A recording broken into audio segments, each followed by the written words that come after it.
लक्षात घ्या, आजचा क्लास आहे आपला. आपण ऍसिड बेसचे थेअरी पाहिले होते. Acid according to Arrhenius, according to Lowry Bronsted, according to Lewis, आणि नंतर बेस या तिघांच्या प्रॉपर्टीवरून म्हणजे 3 प्रकारच्या थेऱ्या आपण ऍसिड बेस याच्या पाहिल्या होत्या. आज आपण नवीन टाईपचा कन्सेप्ट पाहणार आहोत, तो म्हणजे एम्फोथेरिक नेचर ऑफ वॉटर. आता amphoteric nature of water, what is mean by एम्फोथेरिक?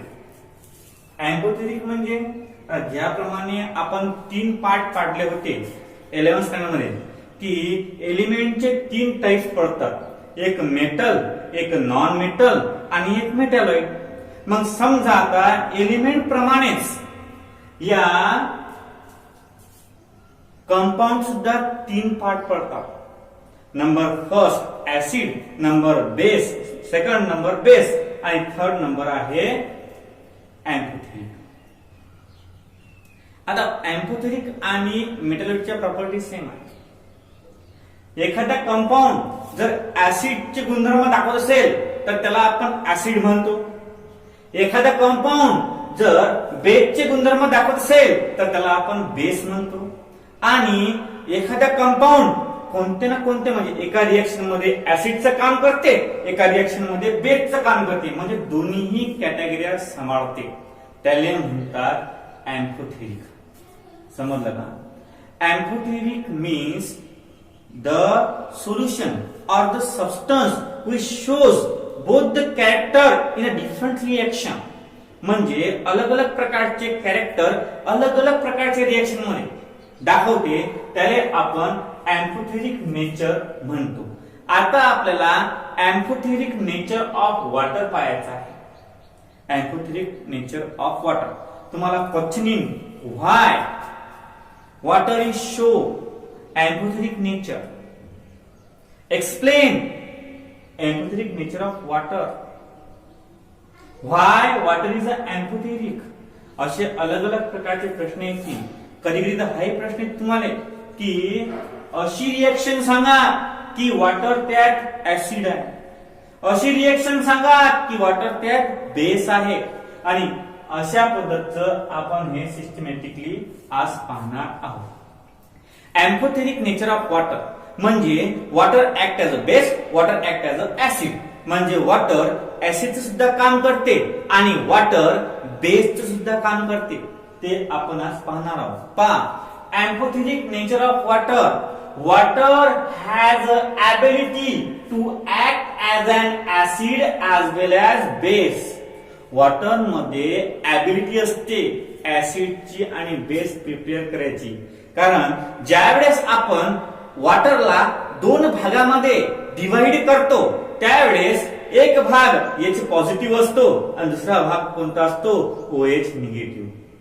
म्हणजे according to Arrhenius theory, Arrhenius थेरीचा जर वापर केला आपण तर those compound which gives H positive ion, that compound are called as acid.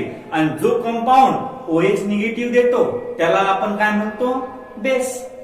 परंतु वॉटर असा कंपाऊंड आहे की तो दोन्ही देतो, H पॉझिटिव्ह सुद्धा देतो आणि OH निगेटिव्ह सुद्धा देतो.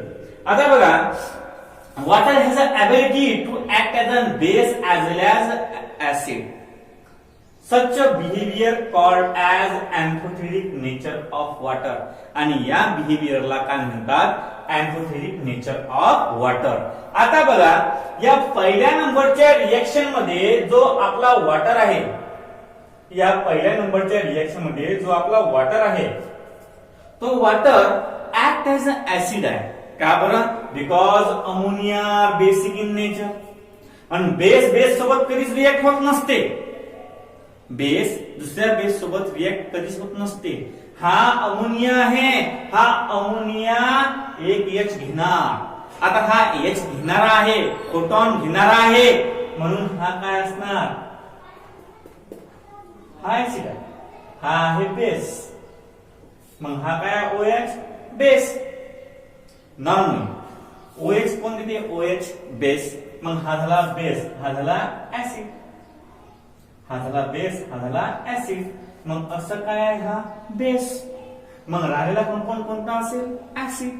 म्हणजे या पहिल्या रिएक्शन मध्ये वॉटर ऍसिडचं काम करून राहिलं. कसं असते, दोन प्रकारचे मजूर लोक काम करतात. एक मजूर लोक जम्माती पाहिजे आणि तो स्वतः निंदते वावरात. मग तो दोन्ही गुणधर्म दाखवते की नाही, निंदण्याचे गुणधर्म दाखवते आणि तो जम्मातचं काय असते जमादार असते. काय असते तो जमादार.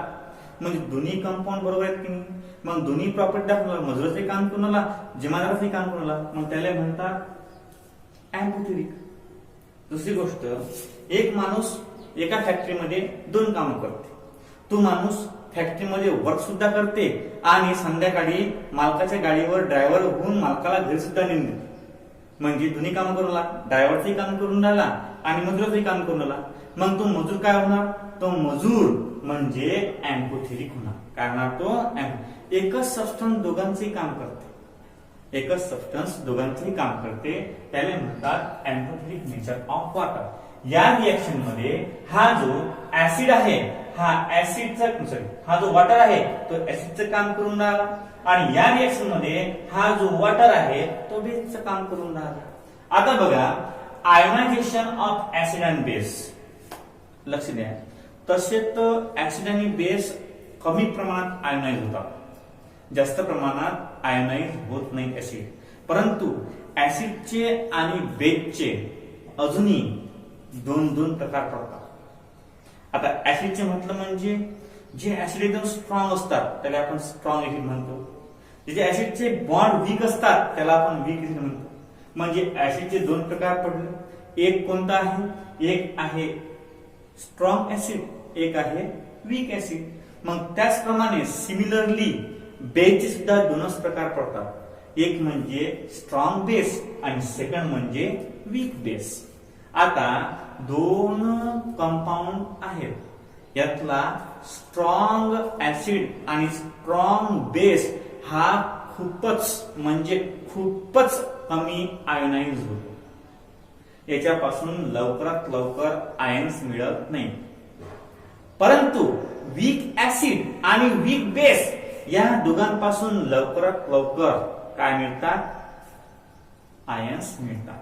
आणि म्हणून आपल्याला पाहायचं आहे पहा, ionization of acid and base.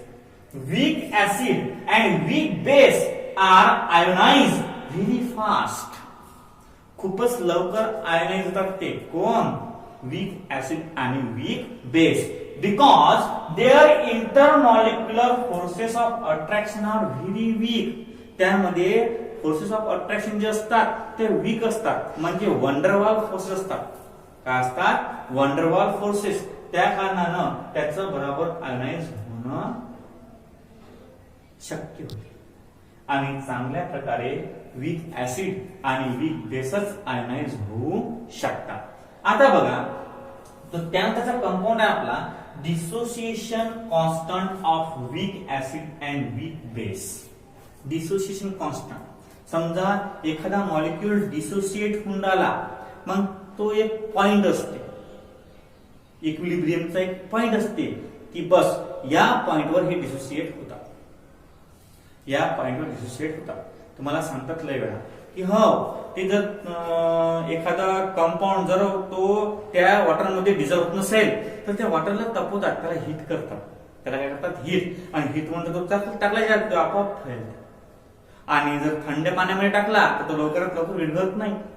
मग तशा प्रकारचा कन्सेप्ट आहे डिसोसिएशन कॉन्स्टंट. ते टेम्परेचर, तो पॉइंट की ज्या पॉइंटले त्या एखाद्या सबस्टन्सचं डिसोसिएशन होऊन राहिलं, तो एक पॉइंट की ज्या पॉइंटले एखाद्या सबस्टन्सचं डिसोसिएशन होऊन राहिलं, अशा प्रकारच्या कॉन्स्टंटला आपण डिसोसिएशन कॉन्स्टंट असं म्हणतो of weak acid and weak base. कारण स्ट्रॉंग ऍसिड आणि स्ट्रॉंग बेस हे जास्तीत जास्त आयोनाइज होत नाही आणि म्हणून आपण डिसोसिएशन कॉन्स्टंट कोणाचा घेतो, फक्त वीक ऍसिड आणि वीक बेसचा.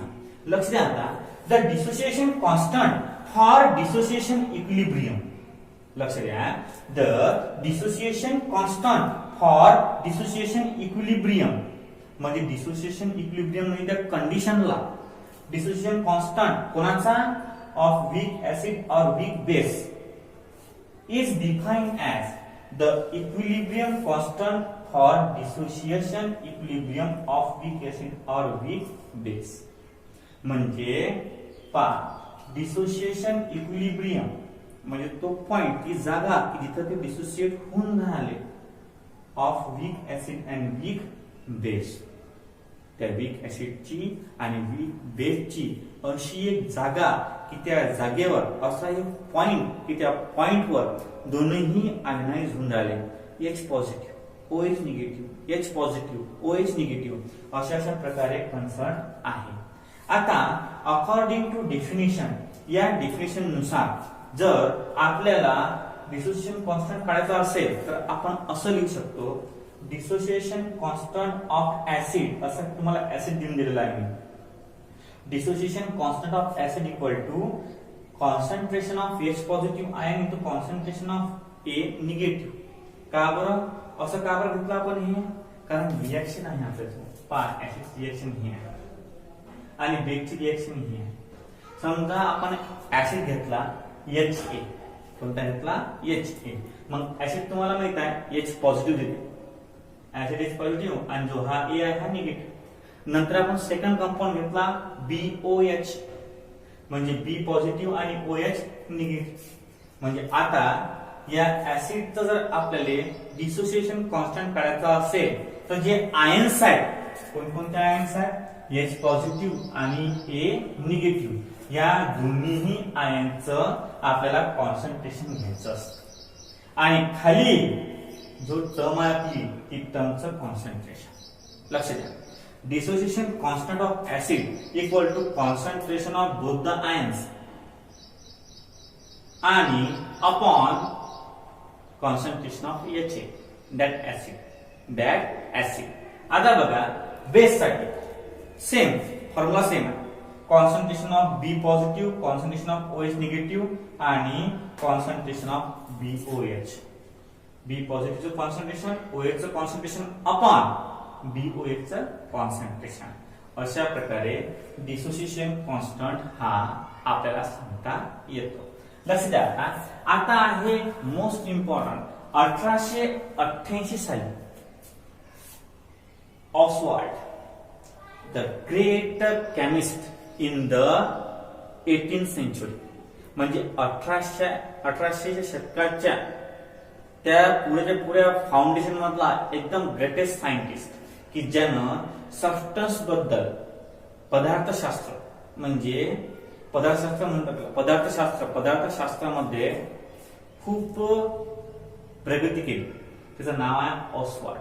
1888 साली यानं डायल्युशनचा लॉ मांडला की बा एखादा सबस्टन्स जर एखाद्या सबस्टन्स मध्ये आपण डिझॉल्व्ह केला तर कोणते कोणते आढळतात आणि काय काय आढळते हे या ऑसवाल्डनं त्याच्या प्रयोगातून 1888 साली म्हणजे जवळपासच आहे हा शोध लावला.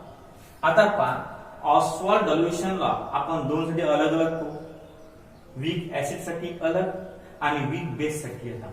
आता नंबर फर्स्ट म्हणजे मी तुला स्मॉल ए नाव दिलं, स्मॉल ए आहे वीक ऍसिड. आता बघा weak acid Ostwald dilution law काय म्हणते,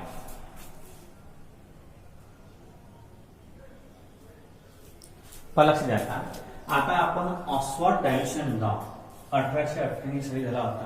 आता त्याचं म्हणणं काय आहे ते पहा. Consider and weak equilibrium of weak acid, consider and equilibrium of weak acid. एक वीक ऍसिडचं इक्विलिब्रियम घ्या. Consider and equilibrium of weak acid HA. HA हा वीक ऍसिड घेतला, HA हा काय घेतला वीक ऍसिड, किंवा तुम्ही लिहू शकता consider and weak acid HA. Equilibrium काढूच नका, लिहू नका, नंतर इथे सेंटर लिहून करा. कन्सिडर अँड इक्विलिब्रियम म्हणजे इक्विलिब्रियम घ्या acid of weak acid HA that exist in a solution, part की जे त्या सोल्युशन मध्ये एक्झिस्ट आहे partly as the undissociated species HA and the partly H positive and A negative ions.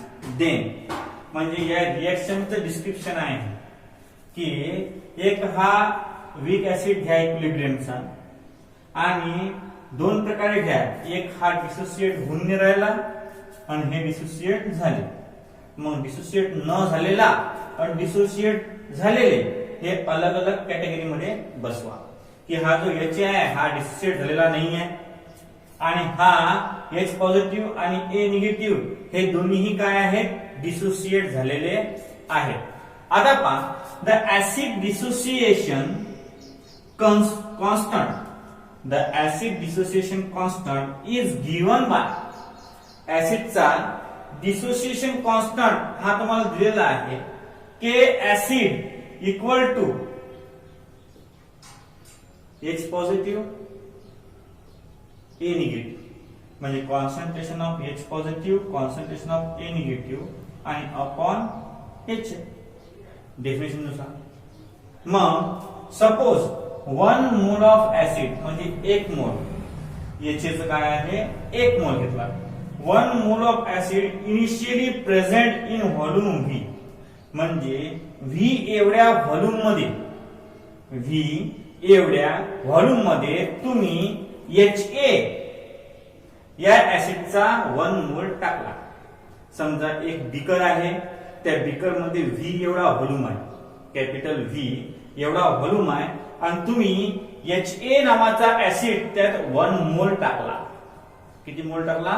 1 मोल acid त्यात तुम्ही टाकला. Of the solution at equilibrium म्हणजे ऍट रेस्ट, जवळपास the fraction of an acid dissociate, काही काळानंतर ऍट इक्विलिब्रियम काय होते, ऍसिड डिसोसिएट व्हायला सुरुवात होते आणि वुड बी अल्फा, आणि तो घेतला आपण डिसोसिएटचा काय आहे alpha. Would be dissociate would be alpha, म्हणजे अल्फा एवढे पार्टिकल डिसोसिएट होऊन राहिले. म्हणजे हा सुद्धा अल्फा, हा सुद्धा अल्फा, हा सुद्धा अल्फा आणि हा सुद्धा अल्फा, दोन्हीही अल्फा अल्फा, म्हणजे याचंही कॉन्सन्ट्रेशन पाहता. Suppose 1 mole of an acid HA initially present in volume VDM³ of the solution at equilibrium, the fraction of an acid dissociated would be alpha, म्हणजे अल्फा एवढा H positive be dissociate होऊन राहिला आणि alpha एवढा A negative B dissociate होऊन राहिला. म्हणजे पहा आता, the fraction of an acid that remains undissociate, जो झालेला नाही आहे डिसोसिएट, त्याला 1 मोल मधून मायनस करायला लागेल. 1 मोल मधला पार्ट, दोन पार्ट असतात, एक डिसोसिएट झालेला असतो, एक अनडिसोसिएट असतो. आता अनडिसोसिएट किती आहे 1, मग त्या 1 मधून जर अल्फा काढला आपण तर अनडिसोसिएट ऍटम होते. मग अनडिसोसिएट ऍटम होईल बी 1 मायनस अल्फा, 1 मोल मधून अल्फा मायनस केला. आता लक्ष द्या, HA equal to 1 minus alpha upon V, एवढा डिसोसिएट होऊन राहिला V एवढ्या व्हॉल्यूम मध्ये. मग HA पॉझिटिव्ह,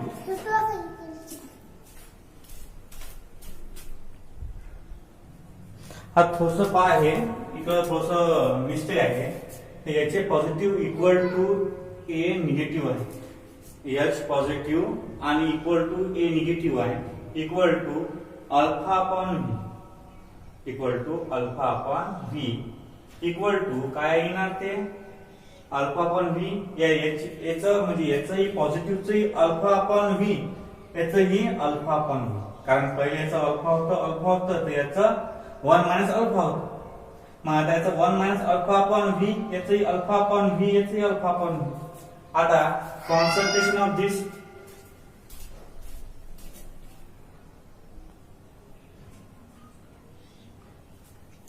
आता पहा, हे concentration of H equal to 1 minus alpha upon V mole per DM³.